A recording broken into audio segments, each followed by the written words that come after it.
All right, guys, so today we are going to make leg warmers. So we're going to start out with waist yarn. The waist yarn, you want to use something that's contrasting so you're going to be able to see your stitches when we are finishing up our project. So we're going to go ahead and cast on. With the 48 pin Sentro, the white pin is actually the last pin. It's number 48. I use it as my first pin. Just because it's easier for me when I'm doing my projects. So we're going to go ahead and cast on. You want to make sure that the yarn is in front of that first hook, and then you want to go behind, and then you'll go in front and behind, front, behind, front, behind, and you just want to keep this pattern up until you reach the end. And the very last peg hook that you should be on, it should be behind, the yarn should be behind that hook. So let's see how we do. If it is not behind, then you need to start over because it should be behind. Alright, see, so here is our last one and the yarn is behind here. So then you go ahead and put it in the yarn feeder. And I always have to watch my my hooks, because sometimes they don't grab the yarn. The waist yarn is getting a little thin, so it doesn't always catch it. And the waist yarn, you want to do about 5 to 7 rows. It's really personal preference on how many you want to use, but you want to use plenty where that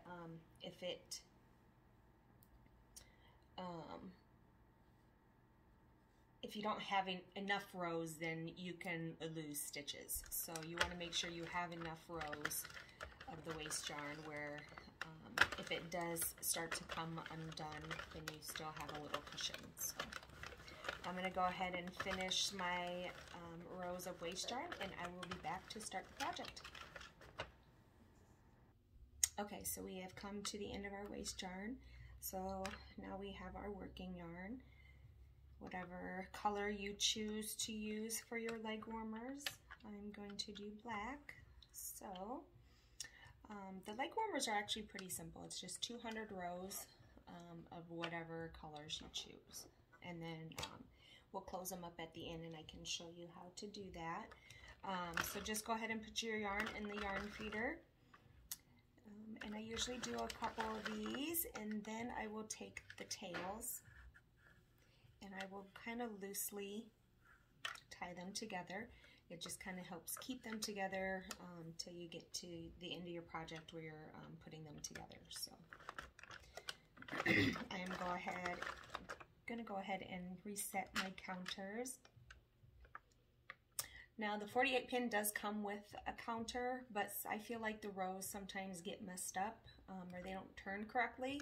So I did get a digital counter off of Amazon, and I will post a link to that. So it's just a digital counter. So it just kind of helps, and I think it works better.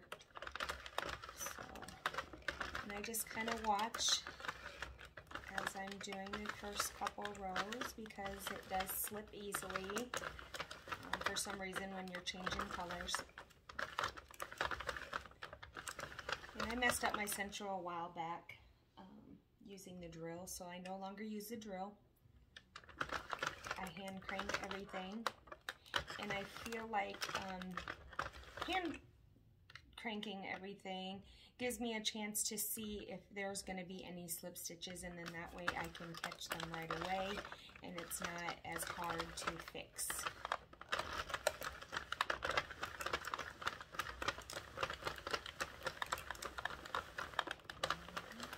So nothing really fancy about this pattern. You just do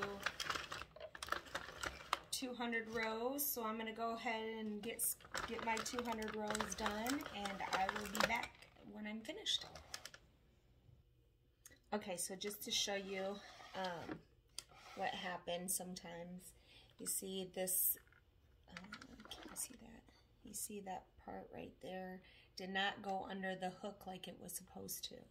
So if you're not too far, that's why I like to go slow so I can see this before it happens, or like when it happens. And then, so you'll just go slow and you'll kind of back it up to where you see the needle starting to come up. You see it's kind of coming up there. I don't know if you can see that or not. So it's loose enough where usually you can kind of pull it up a little bit. But always just make sure that one thread is in front of here. And then you'll just take this and loop it under there. And then just kind of tighten that and it should be fine. Let's see here.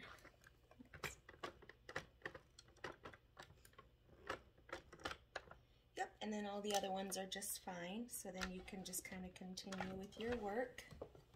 These are nice to use. I got this at Walmart, I believe. So it helps nicely to get in there and do what you need to do fixing these stitches. So that is the reason why I like to go slow and just take my time. That way I can see it when it happens. And also, I don't know if I had pointed out, I am using the middle tension on this machine. You can't see it. But anyways, it's the middle tension. Let's see. There's 3 here. So there's the tightest, kind of medium, and then not as tight from there. So. All right, so I am on row 29. So we will go ahead and come back when I'm finished. As you get further along in your project, it's going to start getting long. So I always just kind of roll it up and set it in the middle there, so it's not dragging on the bottom. And then it helps kind of to keep it, pull it down so that it helps with the stitches not dropping. All right, guys, so we have gotten to our 200 rows. So we really don't need a long tail for this one, so just snip it.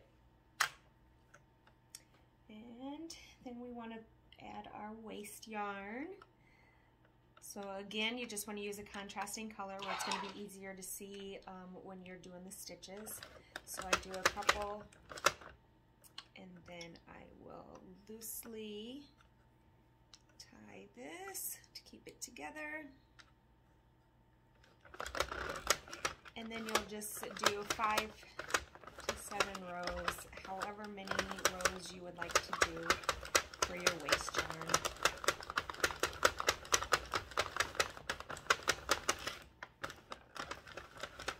Again, I just pay attention to make sure it's not going to drop any stitches here.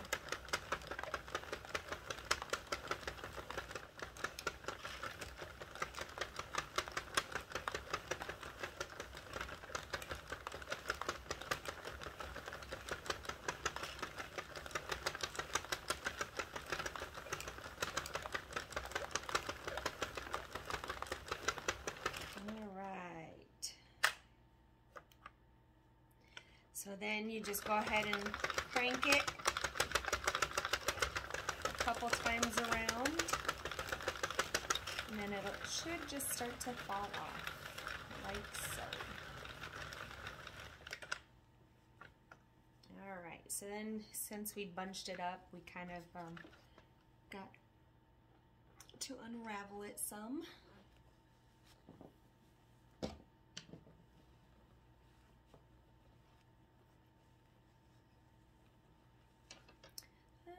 To take my rings off because I don't want it to snag or anything, because it does do that. Alright, so we should have this big long tube, 200 rows worth, and you'll want to grab your ends. I try to unroll them a little bit, just be gentle because you do have these stitches and they can come undone. So just grab on both ends here. And you'll just stretch. Stretch. Sometimes it's a little long, so it's hard to stretch when they're so long. All right.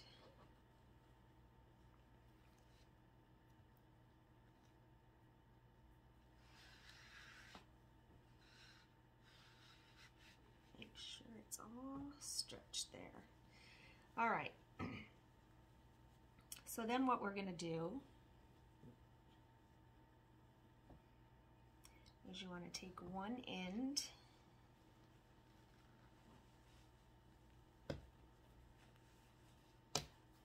and pull it through the other side.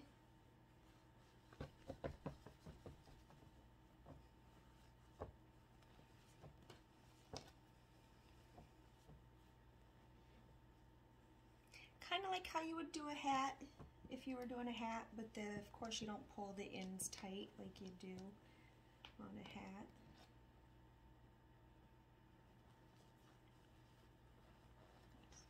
Just straighten this out here. And this leg warmer is going to be kind of slouchy. I like it big and slouchy, so you can adjust your rows for however many you would like.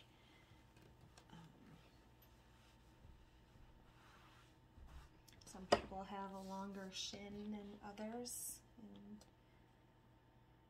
may want it a little longer or may want it a little shorter for the shorter people. I am 5'2", and this works fine for me. Alright, so I'm just going to try.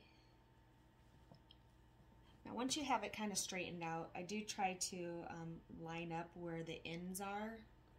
So maybe that's why it's giving me a hard time. So you got your tails here and your tails here.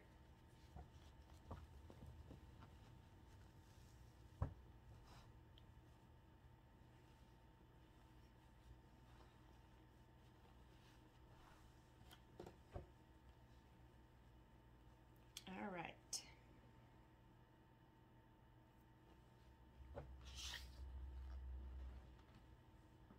So let's see. I might have to move you guys a little closer.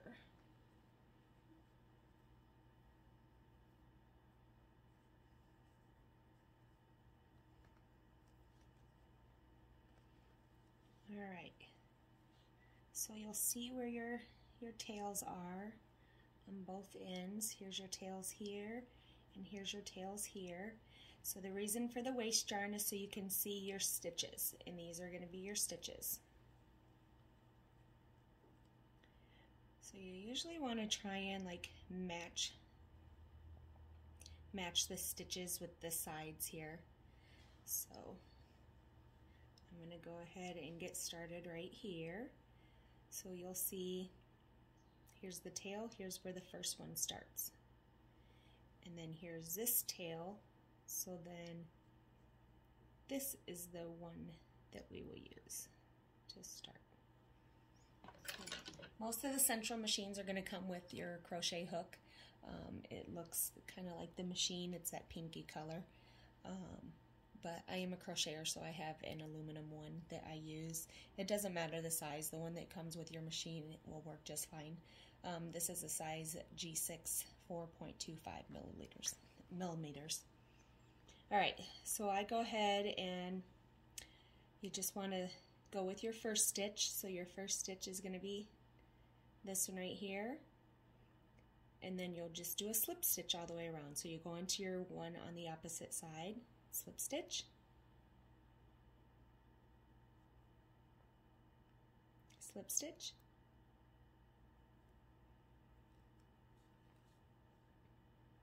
so you'll just go back and forth all the way around.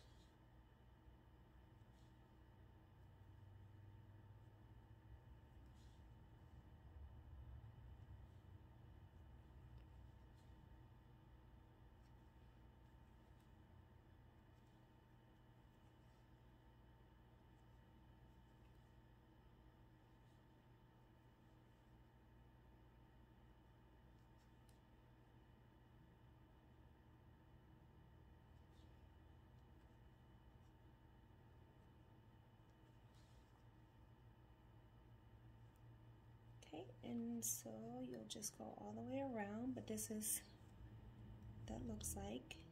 So I'm going to go ahead and go all the way around, and I'll meet you at the end here.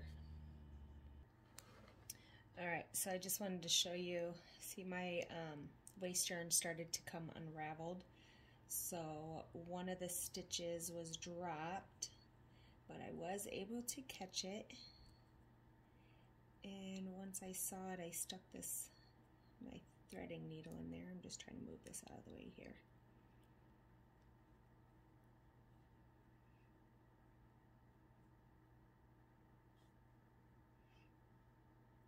So I found the stitch, the drop stitch, and I put this in there, so I was able to grab a hold of it there.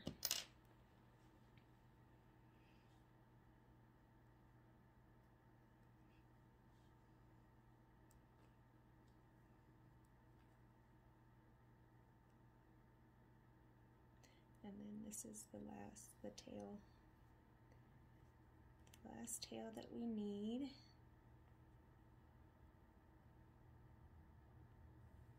So this was the one tail, so I just kind of looped it up. I didn't pull it all the way through, and then this one I'm going to pull all the way through.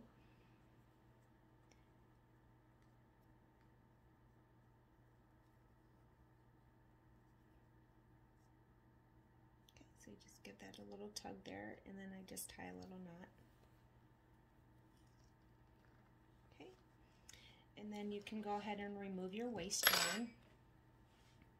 This side is gonna come off a little bit easier than the green, because green is where we started, so the cast on row is gonna be a little bit different than the other.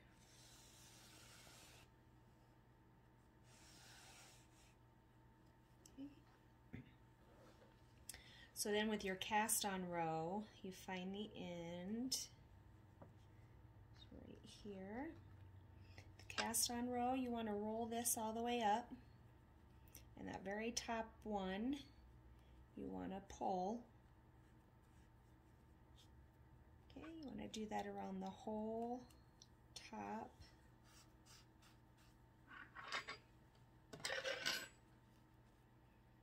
I would just do a little at a time. If you try to do too much at one time, then it kind of gets caught and snagged.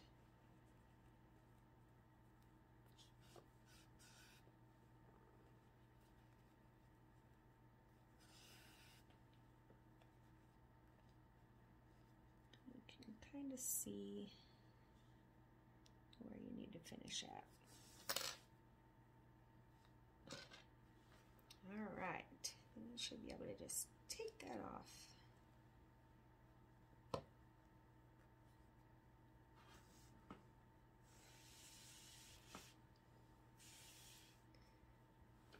Alrighty.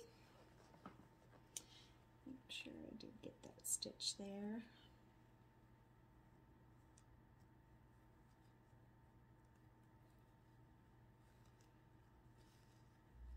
This is just where you kind of double check to make sure you didn't have any drop stitches, and that one that it did drop, it is fixed now. So there you have that, and then these you'll just kind of weave your ends in. Let's see.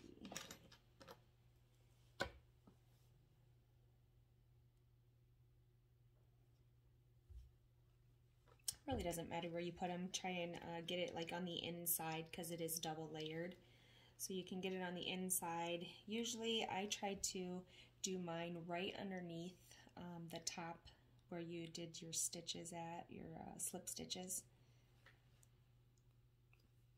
and you don't see it on this side or this side, so just go through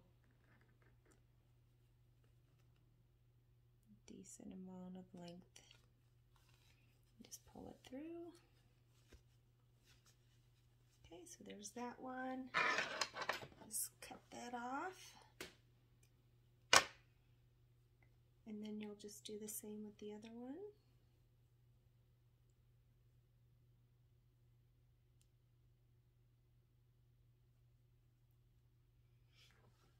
This one I'd like to try and do on the other side.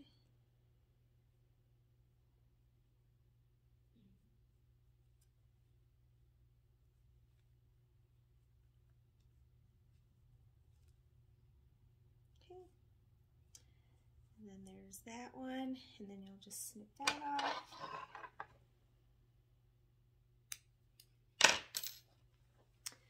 And then you have your leg warmer. And you can either just leave this at the top like it is, or if it looks too different than the bottom, then just go ahead and kind of work it to where both look the same.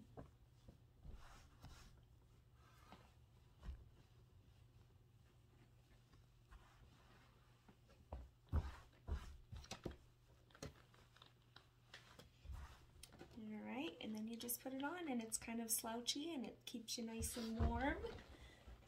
And then you'll just do the same thing for the other side. So now we have 2 leg warmers here, one for each side. Alright, and I will go ahead and link, I will link my needles that I get. I get these off of Amazon. I will link the digital row counter. And with this project, I used just a basic black. It is I Love This Yarn from Hobby Lobby, and the color, I believe, is just black. Yep, just black. So this is I Love This Yarn from Hobby Lobby, and I did use, this was a full skein when I started, a brand new skein, so it takes about that much to make one. So I would say about 1.5 to 1 3/4 of a skein for this project. And there you have it. So make sure you like and subscribe, and let me know if there's any other tutorials that you would like to see. And have a good day.